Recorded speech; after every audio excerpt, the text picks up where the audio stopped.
Chewing gum வந்து ஒரு நல்ல எக்ஸசைஸ். சுவிங்கம் மெல்றப்போ தடவை மட்டும் அந்த சுகர் இருக்கிறதுனால மேபி நீங்கள் துப்பிடலாம். அதுக்கப்புறம் சுவிங்கம் மெல்றப்பெல்லாம் அந்த சலைவாவை நீங்கள் முழுங்கலாம்.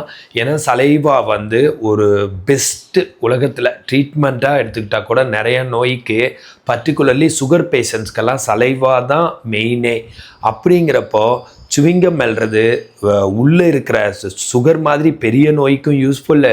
அதே மாதிரியே ஃபேஷியல் எக்ஸசைஸ். ஃபேஸ் அழகாக இருக்கணும், சீக்ஸ் எல்லாம் நல்லா இருக்கணும், கம்ஸ் எல்லாம் நல்லா இருக்கணும், டீத் நல்லா இருக்கணும்னு நினைக்கிறவங்க சுவிங்கம் மெல்லலாம். அந்த எச்சை வந்து நீங்கள் வெளியில் துப்பணுங்கிற அவசியம் கிடையாது. ஆனால் சுவிங்கத்தை எடுத்து கடைசியாக டிஸ்போஸ் பண்ணுறது ஒரு ப்ராப்பராக டிஸ்போஸ் பண்ணிடுங்க. அண்டு இந்த எக்ஸசைஸோட ஃபேஷியல் எக்ஸசைஸும் செஞ்சால் ஃபேஸ் ரொம்ப க்ளோவாக இருக்கும். இந்த மாதிரி ஹெல்த் டிப்ஸ் வேணா ஃபாலோ பண்ணுங்கள். ஃபிசியோதெரப்பி கன்சல்டேஷன் வேணா கால் பண்ணுங்கள். நான் பிரகாஷ், ஃபிசியோதெரபிஸ்ட்.